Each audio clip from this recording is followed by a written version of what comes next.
The design of the pyramids of Giza remains a mystery to researchers all over the world, so everyone seeks to present studies on how this miracle was built. But when you take into account the Younger Dryas impact theory, it gets real confusing because you start going, well, okay, if that did happen, like how smart were people 12,000 years ago? Did ancient societies have knowledge that has been lost to science since then? Were amazing technologies forgotten that were available to ancient Egyptians, allowing them to build the pyramids? That was something that stuff and Eddie Griffin said outside the Comedy Store once, high as smoking cigarettes going, I don't know pyramids were made with sound. Yeah. Today, let us have a look at Joe Rogan's reaction to the acoustic levitation theory for building the giant There's pyramids. no more yogurt, Royal. Get off there. Don't hang on there. Millions of people visit the pyramids of Giza each year, which is not surprising given their enormous size and complexity. The largest of the three pyramids, the Khufu pyramid, is approximately 755 feet tall at its base and was originally 481 feet high. Each of the more than 2 million limestone slabs used to construct the Khufu pyramid weighed approximately 2.5 tons on average, with the heaviest one coming in at 80 tons.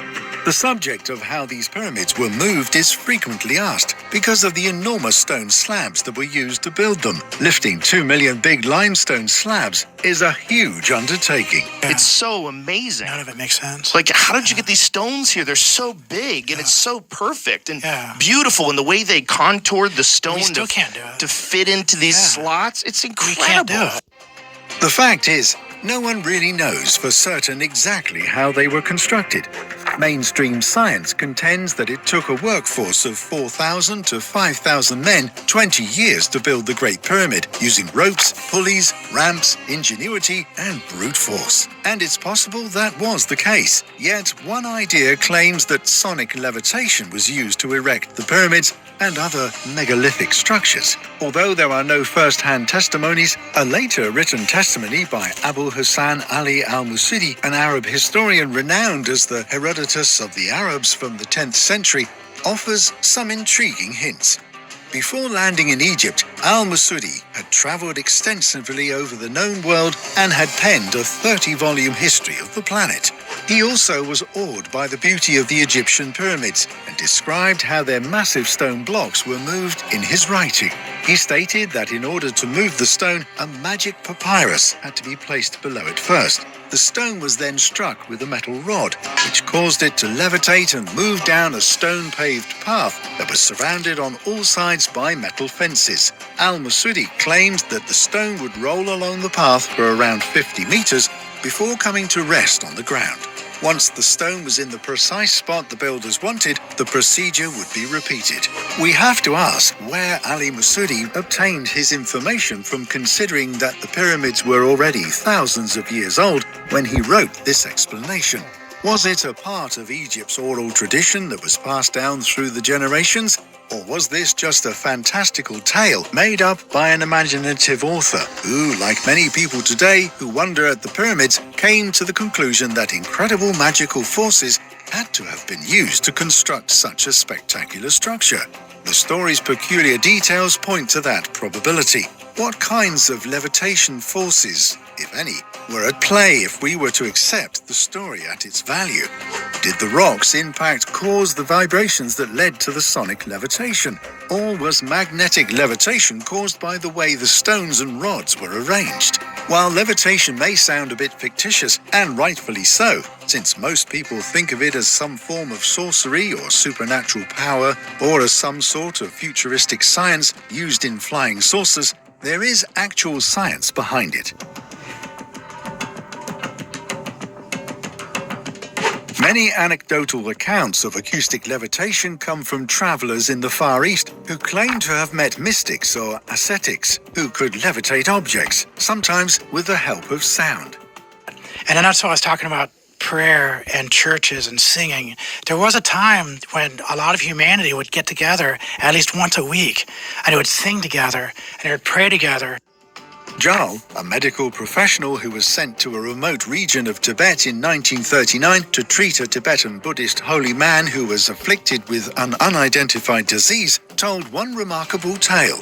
He ultimately won the monks' trust after spending some time with them, and as a sign of gratitude, they amazed Dr. Jal with a demonstration of sonic levitation.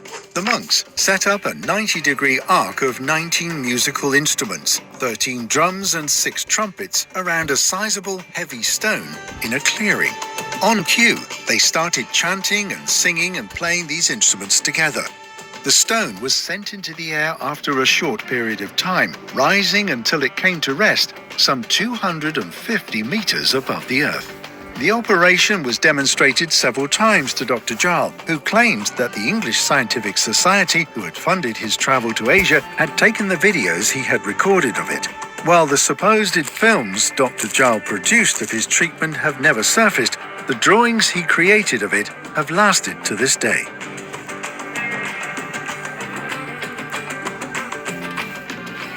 Look at this thing. Yeah, this is some weird shit. So the ultrasonic waves are causing these objects to levitate. So they're levitating in the ultrasonic waves. Acoustic or sound levitation experiments are frequent and ongoing. Several scientists have succeeded in levitating and moving microscopic particles and liquid droplets using sound waves. Several frequencies are produced, and an acoustic field with trapped particles is moved using multiple vibrating plates. In 2 trials, lightweight polystyrene balls larger than the elevating wavelengths were successfully levitated, marking a significant advancement in the control of focused sound pressure. In one of these tests, conducted in 2016 by a team of researchers from the UK and Brazil, a 50mm polystyrene ball was raised several centimeters off the ground and remained there for the duration of the sound waves.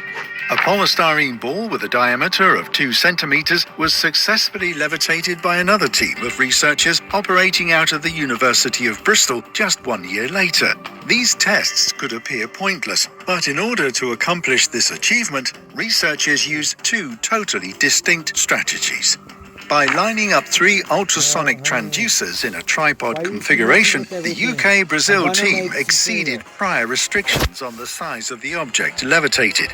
Its combined actions produced a standing sound wave that, in a certain location, effectively neutralized the force of gravity.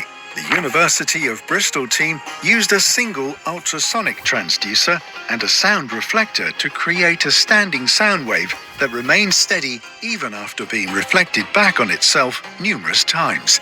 This research demonstrates that there are multiple ways to achieve levitation by the manipulation of sound waves. Future research may find even more ways to find sound to defy gravity, some of which may be much more effective than the methods already discovered.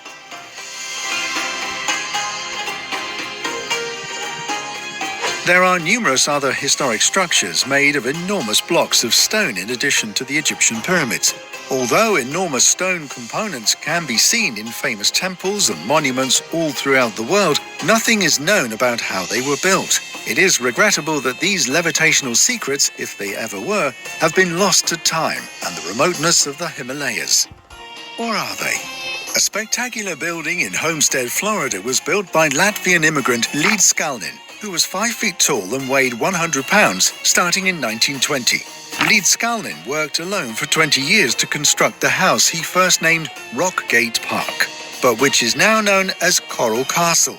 Lead Skalnin was able to quarry, fabricate, transport, and build the amazing structures and sculptures of his one-of-a-kind residence by working covertly, frequently at night. The walls and towers are thought to have been built with 1,000 tons of coral rock, and another 100 tons of it were used to carve furniture and works of art. He worked alone and without the use of large heavy machines, although it is said that some snooping adolescents observed Lead Skalnin float coral chunks through the air like hydrogen balloons. No one ever saw how he was able to manipulate and hoist such massive objects. Lead Skalnin was extremely coy about his techniques, only stating once, "I have discovered the secrets of the pyramids. I have found out how the Egyptians and the ancient builders in Peru, Yucatan, and Asia, with only primitive tools, raised and set in place blocks of stone weighing many tons." If Leedskalnin actually discovered the ancient levitational mysteries, he took them with him to his grave. Today's scientific innovations haven't been used to raise bulky or heavy objects. 21st century scientists are unsure if such a thing is even conceivable. Nonetheless, there have been advancements, some of which are significant enough to imply that large-scale sonic levitation might be possible in the future. What are your thoughts on this? Leave us a comment below. If you liked the video, give it a thumbs up. And as always, thanks for watching Crunch. Subscribe to our channel for more amazing videos like this. Yeah, 1 more minute. I got 1 minute, dude. Sorry.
Yeah.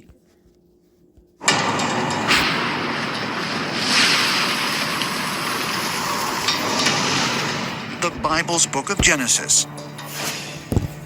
In chapter 6, verse 9, begins the story of Noah and the flood, in which God sends a great deluge to rid the earth of sinners and start anew.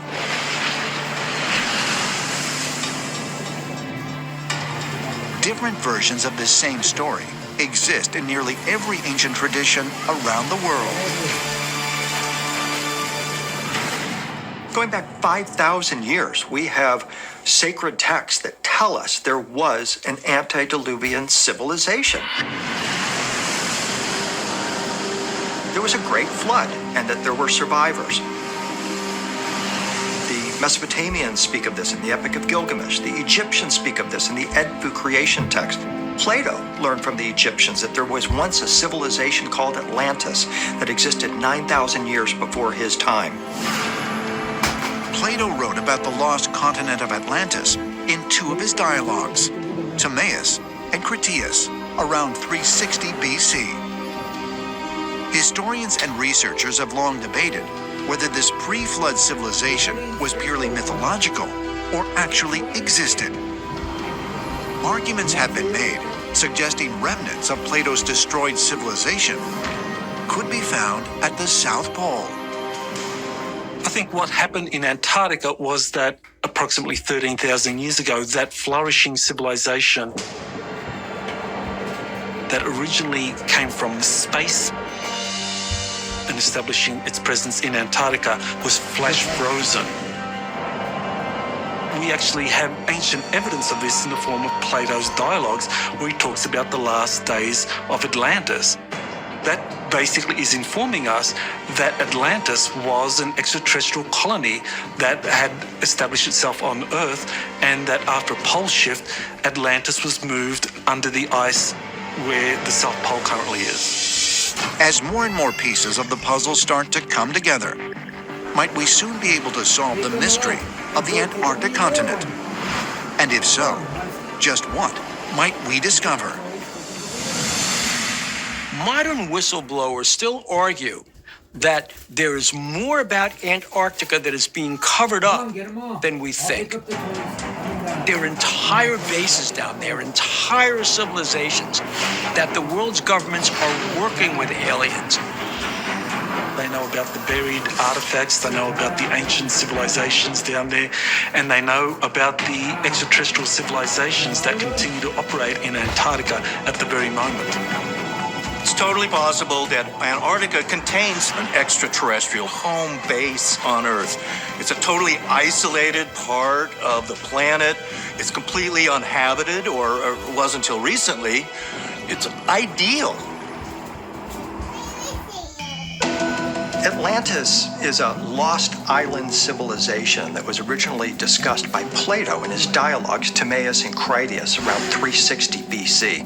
Plato was writing about events that took place 9,000 years before his time.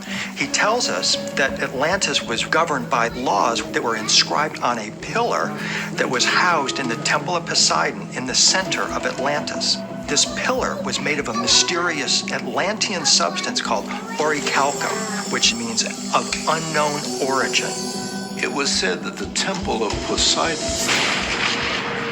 flashed with the red light of orichalcum. The copper tint of this metal caught the attention of the seekers that came to this sacred place. This has spiritual implications. There was something about this metal that was said to resonate with the divine. 2015, marine archaeologists off the coast of Sicily discovered a shipwreck.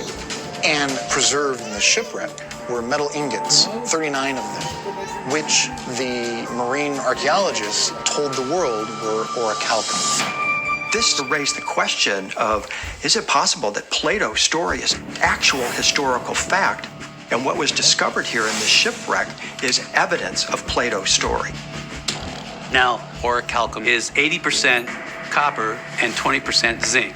What's interesting about this is that zinc doesn't naturally occur. Zinc only occurs in nature as sphalerite. It's a zinc-sulfur complex. In order to create zinc, you have to actually process the zinc out of this sulfide. They didn't have that technology back then. Plato does not tell us anything about how orichalcum was mined or how it was manufactured. He only says that it was of unknown origin. However, given its connection with Poseidon and the gods, we can reasonably speculate that it was the gods themselves who taught the Atlanteans how to utilize this very powerful substance. Those who could smelt metals, who could work with metals, this was considered to be a gift from the divine realm. This was considered to be something that humans didn't naturally do, and was something that had to be from the gods. According to the ancient astronaut theory, our ancestors were taught in various scientific disciplines. They were taught the process of metallurgy by extraterrestrials. They taught them how to work metal with primitive means, just to get started with ultimately turning ourselves into the super civilization that we are today.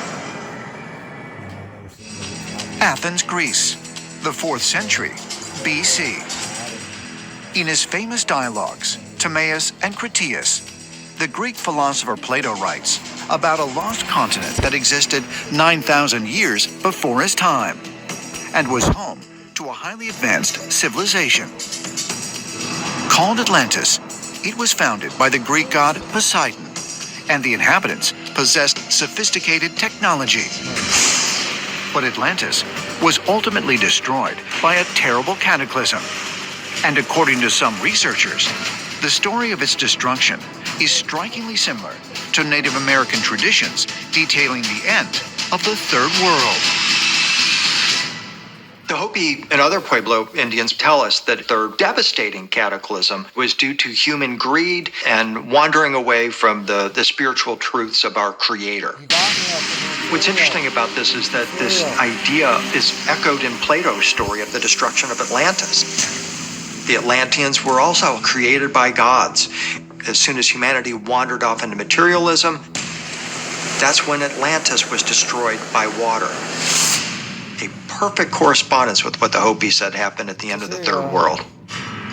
Could there be a connection between the ancient Greek tale of Atlantis and Native American origin stories?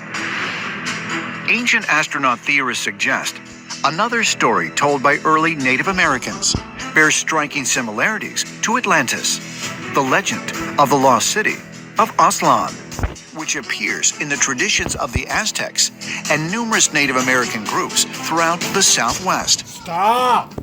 And It's eat! considered the birthplace of civilization, based on the Mexica codices and the oral history of the Mojaves, of the Hopis. So we have all these oral history also that allude to the origin of Aztlan. There's debate among scholars as to exactly what Aztlan looked like, and we know that the Aztecs say that their capital of Tenochtitlan was made in the image of Aztlan, and from that capital we get a backwards projection that their origin place is an island surrounded by water. They actually built Tenochtitlan up into the lake and put causeways out so that it looks very much like Atlantis. According to the Aztecs, the god Huitzilopochtli was the founder of Tenochtitlan, which, as far as ancient astronaut theorists are concerned, provides yet another intriguing connection to Plato's description of Atlantis. Tenochtitlan was a place made artificially. Compare it to Atlantis. In both cases, a god was the ruler of it. In Atlantis, we have Poseidon. Now, Poseidon was an extraterrestrial. Not everyone should have access to Atlantis. The same thing in Aztlan or Tenochtitlan. They wanted to be separated. They had a certain technology there, which was a hidden technology, and it was not for the general public. Says the same thing. The fact that we have stories that are not just similar but identical leads me to think that perhaps these ancient cultures were visited by the same extraterrestrials. That's where you're gonna go. While mainstream academics consider the stories of these lost civilizations and their destruction to be mythological, the recent discovery of vast sunken landmasses such as Doggerland, located just east of the British Isles in 2012, and Zealandia, found near New Zealand in 2017, may offer proof that a catastrophic water event did, in fact, change the face of the Earth.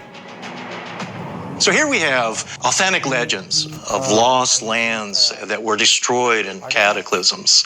Mainstream historians, still pretty much reject this, feel that it's all myths. But it would seem really that all kinds of civilizations could have come and gone on our planet. We know that there are over 200 known submerged cities in the Mediterranean. There's just so much on our planet that we have yet to find out. In the Native American indigenous teaching, there are cycles of destruction and rebirth. The interesting part is that this is parallel to other great world teachings. In the story of Noah, the sons of God came down to earth and they were teaching the humans evil ways, and God decided to intervene and brought this great flood.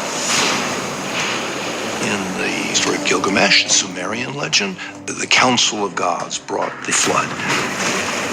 The Inca god Viracocha created the Great Flood.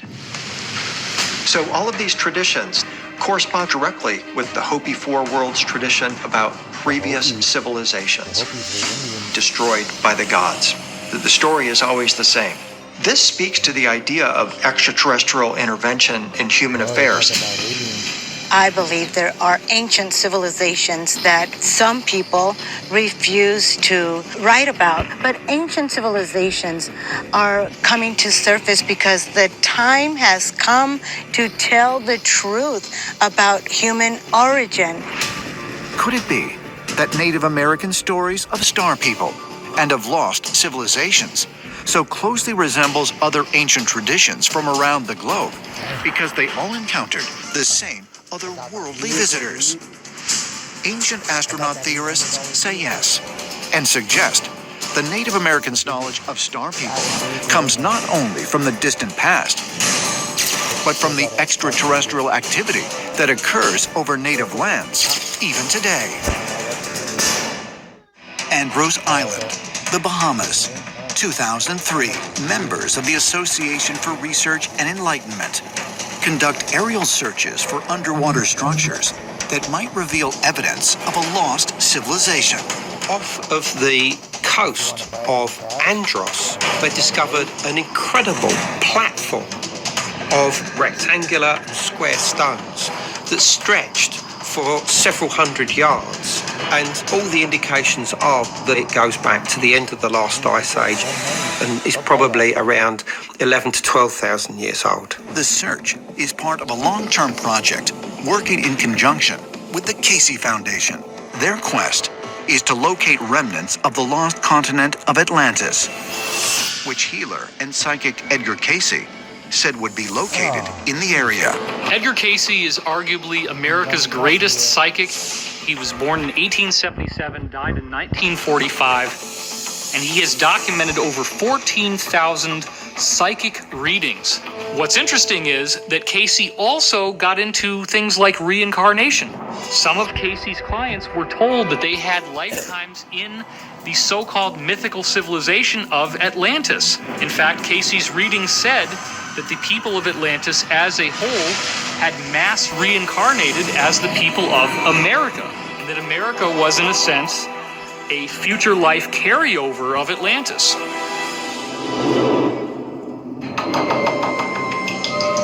Casey revealed in his psychic readings that the truth about the nature of this lost civilization exists in a hidden hall of records at 3 locations across the globe.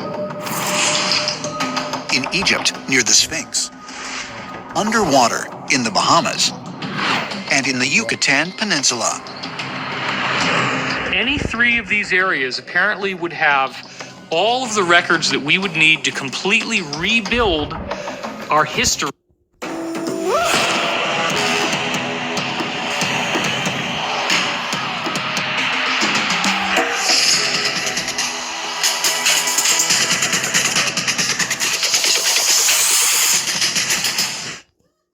Rebuild our history and understand how there may have been much more widespread extraterrestrial presence here on Earth. Could recent archaeological finds in the Bahamas confirm that Edgar Casey was right about the existence of a lost extraterrestrial civilization? And if so, should we be concerned about his predictions for the future of humanity?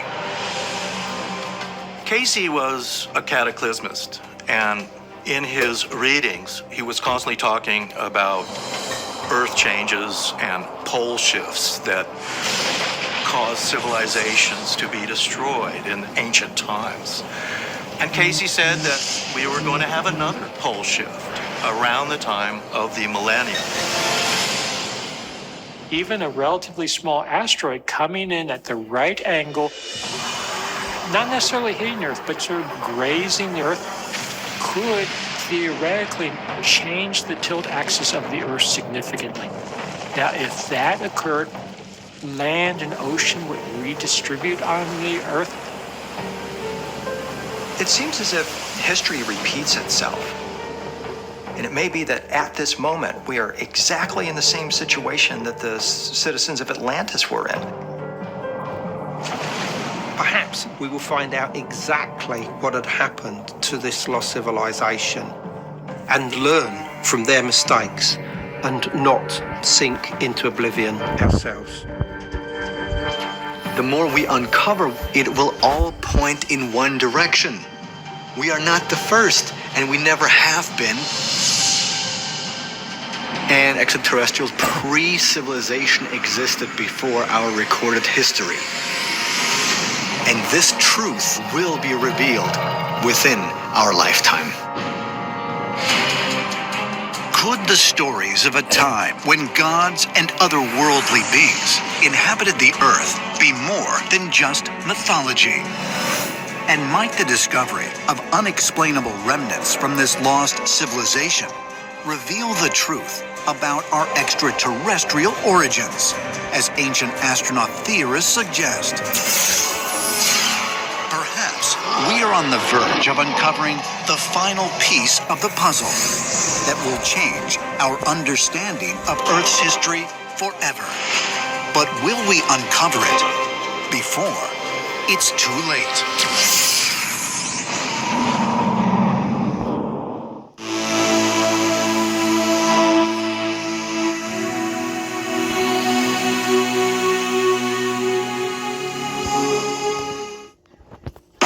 Download the Domino's app today and become a Piece of the Pie Rewards member to earn points toward free pizza.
We're giving away our $60 tactical backpack for no charge. You only have to pay the shipping.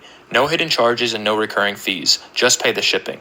This is our best-selling backpack, and we have 50 that we're giving away for no charge. Absolutely no strings attached. You don't need to pay for the backpack in this giveaway. 50 of these are completely on the house. Last time we did this, we ran out in just 2 hours. To get yours, just click below and tell us where to send it. Now, I'm sure you're wondering why we're giving away our best-selling backpack at no cost. It's to promote our National Outdoor Survival Campaign. We want to encourage Americans to reconnect with the outdoors and think that giving them our military-grade backpack is a great place to start. This bag is perfect for any adventure. We've put it through every test we could. Hiking, climbing, biking, fishing. It's made of super tough nylon and it will stand up to anything you put it through. So if you want to get our $60 military-grade backpack at no cost to you, just click below and tell us where to send it.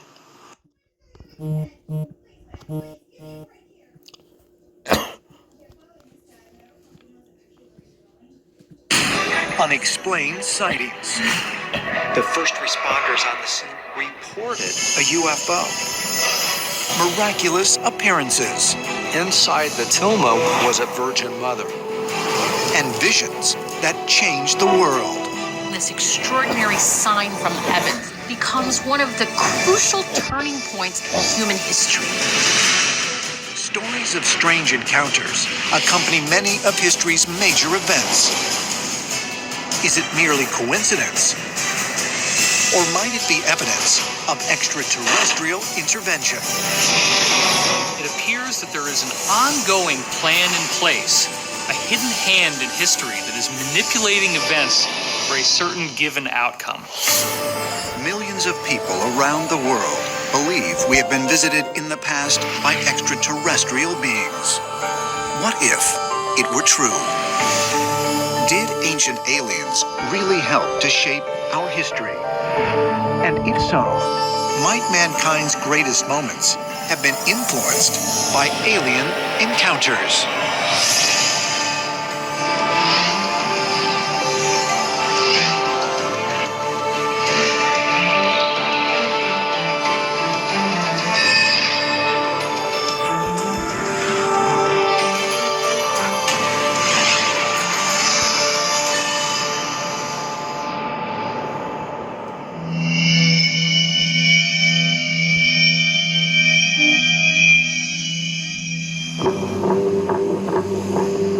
Japan, March 11th, 2011. Emanating 43 miles off the eastern coast of the Oshika Peninsula. One of the largest earthquakes in recorded history, a magnitude 9.0, shakes the earth. The massive movement of two tectonic plates instantly moves the entire Japanese mainland some 8 feet.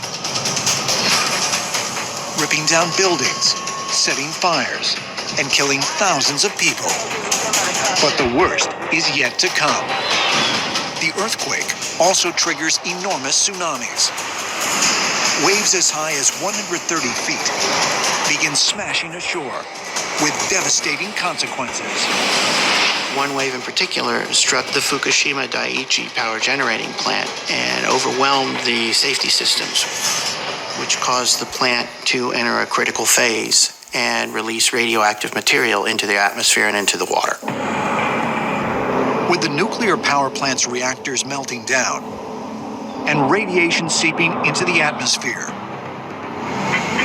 the authorities evacuate the region. The only people who remain are employees who struggle for days to prevent a larger catastrophe from occurring.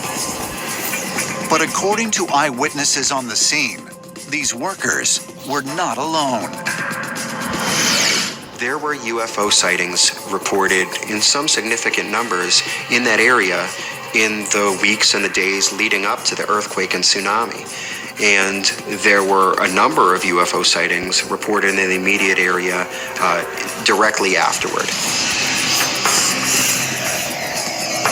And this suggests the possibility that extraterrestrials were involved in stabilizing that situation. Because had that Fukushima plant melted down, it would have made a large swath of Asia uninhabitable for a very long time. Is it possible that extraterrestrials became aware of this meltdown and they did something to lessen the impact of this disaster and ultimately save mankind from what could have been a much worse cataclysm? Could extraterrestrials really have been present at the Fukushima meltdown? And might they have helped to prevent it from being an even more catastrophic disaster? Ancient astronaut theorists point out that similar accounts of strange objects seen in the sky were also reported 25 years earlier during the meltdown at the Chernobyl nuclear power plant in Ukraine. A number of witnesses reported that there were UFOs hovering around the power station, and that even beams of light were coming down from these UFOs and doing something to the nuclear power plants and keeping them from having a much worse meltdown than they did have. Some have speculated that the UFOs that were seen during the crisis may have been perhaps protecting us, trying to stave off a horrifying nuclear explosion, or if not protecting us, at least protecting our world. Was it simply good fortune that the nuclear accidents at Fukushima and Chernobyl weren't far more deadly? Or is it possible that the UFOs eyewitnesses spotted were responsible for averting these catastrophes when humans were powerless to do so? Ancient astronaut theorists believe these encounters weren't random occurrences, but part of an extraterrestrial agenda that has been in place on Earth for thousands of years. It appears that there is an ongoing plan in place, a hidden hand in history that is manipulating events. YouTube TV has no hidden fees and includes unlimited DVR space. YouTube TV, try it free.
Royal. Excuse you, dude. That we are interacting with an alien civilization and that we are experiencing the fruits of what they are offering us because our history is being intelligently guided and directed to steer us towards a particular outcome. But if alleged alien encounters really are evidence that extraterrestrials are intervening in human affairs, what is their purpose? Ancient astronaut theorists suggest the answer can be found by looking back at the very earliest alien encounters ever recorded. Mount Sinai, the 15th century BC.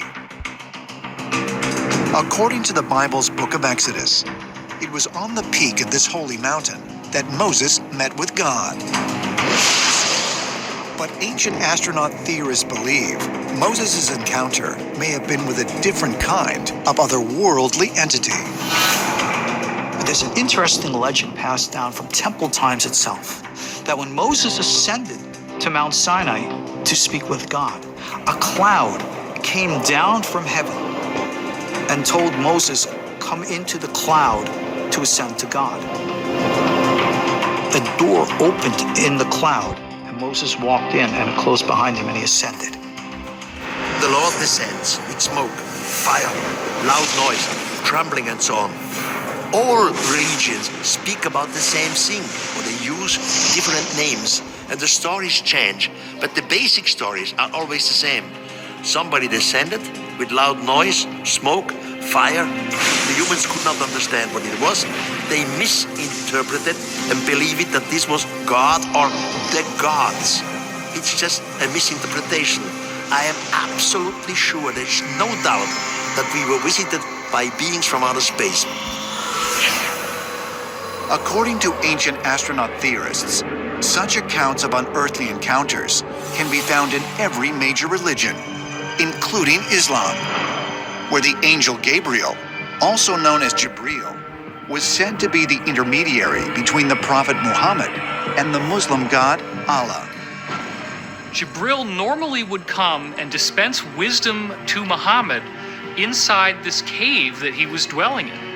But on 2 occasions, Muhammad did not meet Jibril in the cave in person. Muhammad went outside the cave, and it was at this time that something absolutely fantastic happened. What did Muhammad see when he went outside the cave?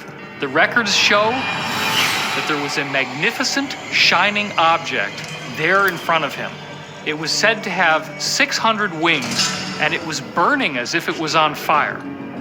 What do we know of in modern times that could add up to a sighting like that? It's obvious. A craft that would be hovering there in front of him, giving off brilliant white light that he interpreted as fire. And when he went out and saw this magnificent shining object, the same wisdom that he was getting from Jibril was imparted to him, though he could not see any being. He only could see this object. Is it possible that many of the stories of gods and angels descending from the heavens are not actually divine events, but extraterrestrial visitations? And if so, are they purposely guiding our future? Ancient astronaut theorists believe further evidence can be found by examining the famous vision so important it changed the course of human history.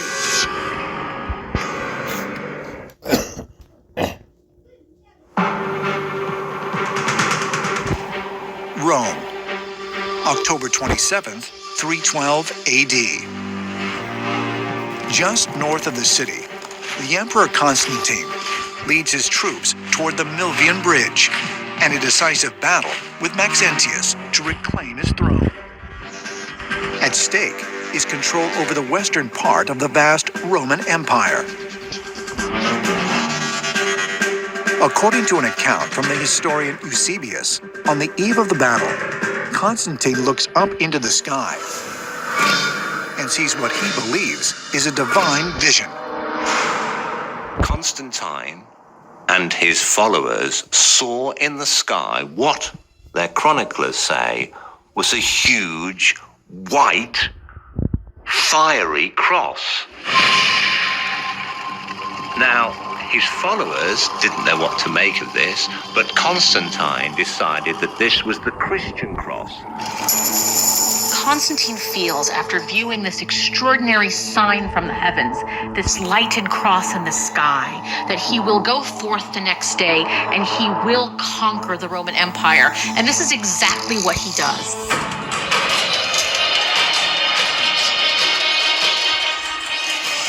This vision becomes one of the crucial turning points in human history.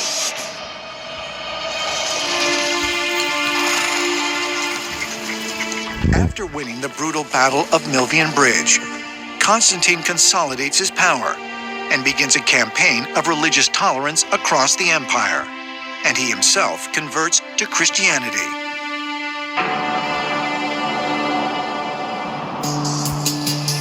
But what exactly did Constantine see in the sky that ended up changing the course of Western civilization? Was it a divine vision or something else? Don't we all see crosses up in the sky when we look at planes? Watch football all season long, live and cable free. With YouTube TV, try it free.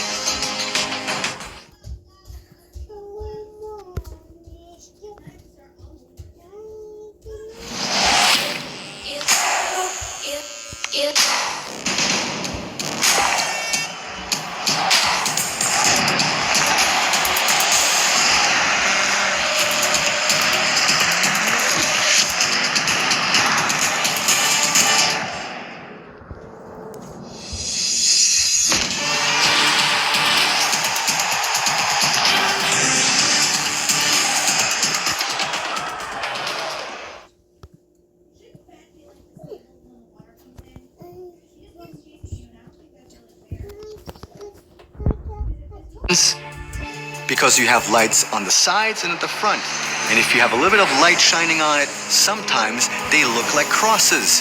So we have to ask ourselves, is it possible that this was absolutely no Christian symbol at all, but that it was adapted over time after something that was witnessed up in the sky? Is it possible that extraterrestrials were responsible for Constantine's vision? Ancient astronaut theorists say one compelling piece of evidence that aliens have tried to manipulate mankind through religious visions still exists today. Mexico City, December 1531. According to an account called the Nican Mopoa, published in the Aztec language of Nahuatl, a peasant named Juan Diego was walking in the countryside when he heard a beautiful voice singing on the other side of a hill. Diego climbed the hill and saw an angelic vision. A woman in white garments that shone like the sun.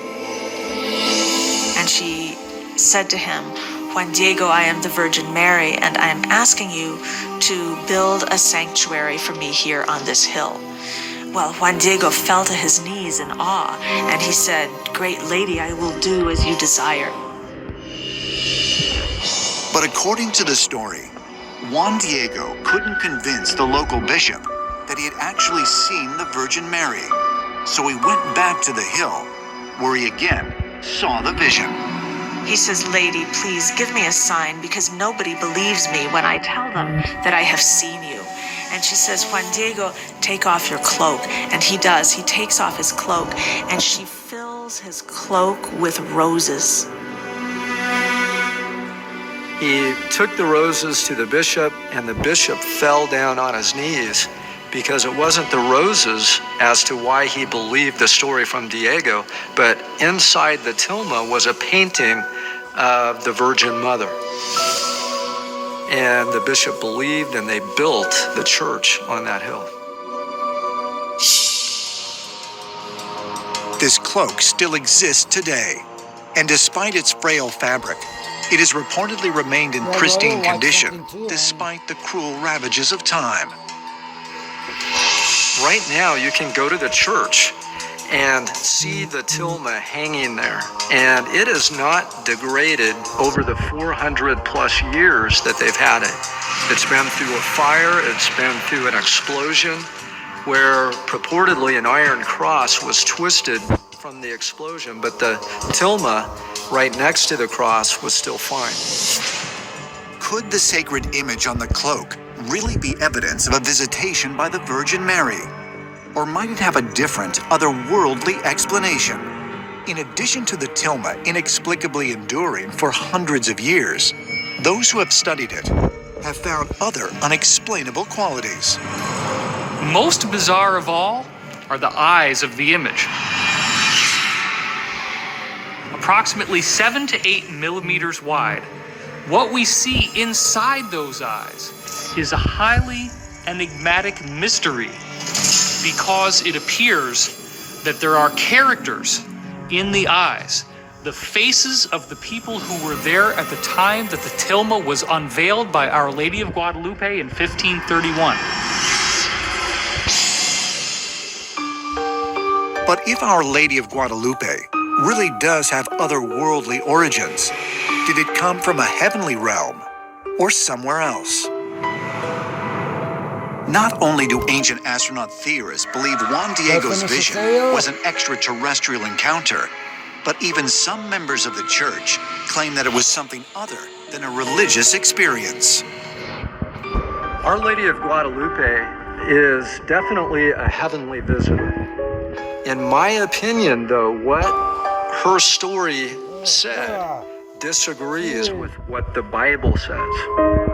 In fact, she said she would protect the people that worship at the church. What that does is really deify Mary when the Bible is very clear that only God can protect those that serve him. And so any otherworldly being that demands worship or respect, it cannot be an angel from God.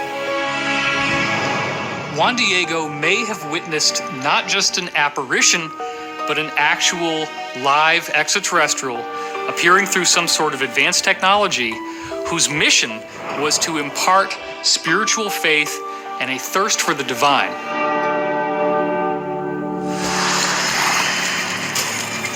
Could it be that some of history's most significant religious visions have actually been produced by alien beings carrying out a secret mission? Ancient astronaut theorists say yes, and believe further proof that extraterrestrials have been guiding our future can be found in the story of a mysterious magician that may have helped propel humanity into the modern age.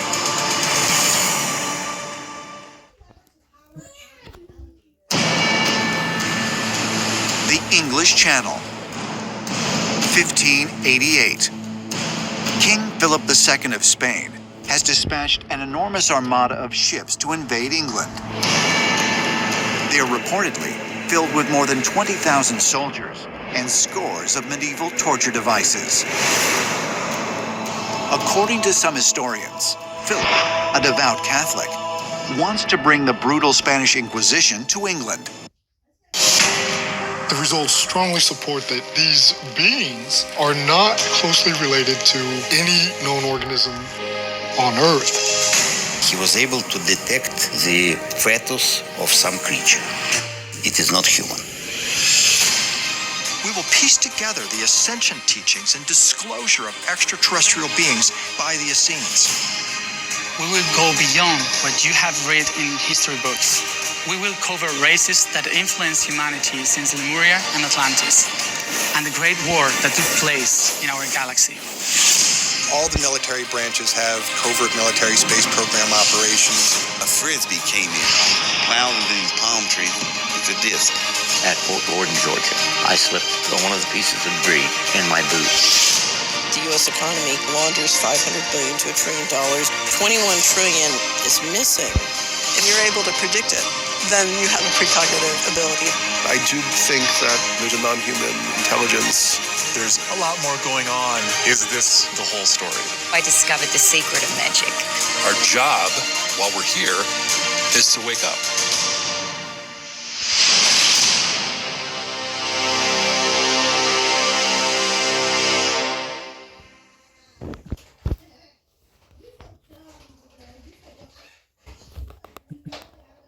Hey, why are you so sad? Because I wanted to buy a car, but I couldn't get anybody to give me a loan with my credit score. You know, what you can do is get a credit builder account from Self. What's that? It's basically where you take out a loan and make monthly payments, but at the end of the term, you get your money back. Well, what's the point in that? It's a great way to help build your credit. You can read from thousands of reviews of people who have already done it. Plus, they don't do a hard pull on your credit, so you don't need a score to even start.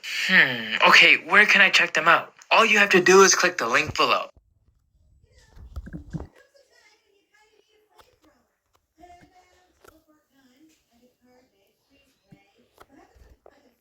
to punish Queen Elizabeth I and her subjects for leaving the Catholic Church. Philip was a Catholic, and England had been turned Protestant by Elizabeth's father, Henry VIII, when he broke with the Catholic Church in order to marry Elizabeth's mother, Anne Boleyn. So, to Philip, the English were sinners, and their ways needed to be reformed. So he sent a great armada, a great fleet of over 130 ships. There had never been anything like it before.